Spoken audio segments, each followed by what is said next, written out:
વડાલી તાલુકાના ભાજપ કાર્યાલયના ઉદ્ઘાટન પ્રસંગે રાજપૂત ક્ષત્રિય સમાજ દ્વારા વિરોધ કરવામાં આવ્યો।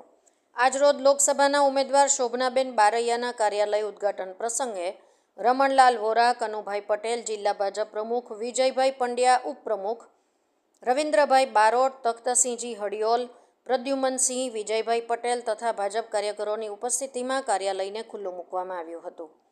ત્યારબાદ વડાલી તાલુકાના ક્ષત્રિય સમાજ દ્વારા પુરુષોત્તમ રૂપાલા હાય હાય ના નારા સાથે વિરોધ કરવામાં આવ્યો હતો।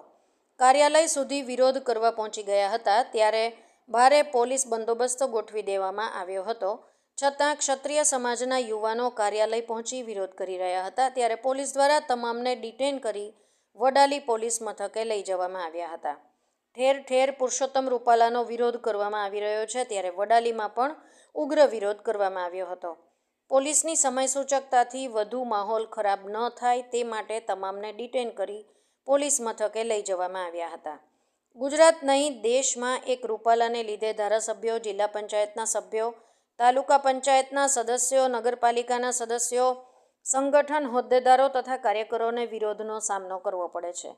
છતાં ભાજપ ક્ષત્રિયોની માંગ નથી સ્વીકારતી ત્યારે આવનારા દિવસોમાં ભાજપના નેતાઓને પ્રચાર કરવો મુશ્કેલ બની શકે છે। રિપોર્ટર નરેન્દ્રસિંહ રાઠોડ।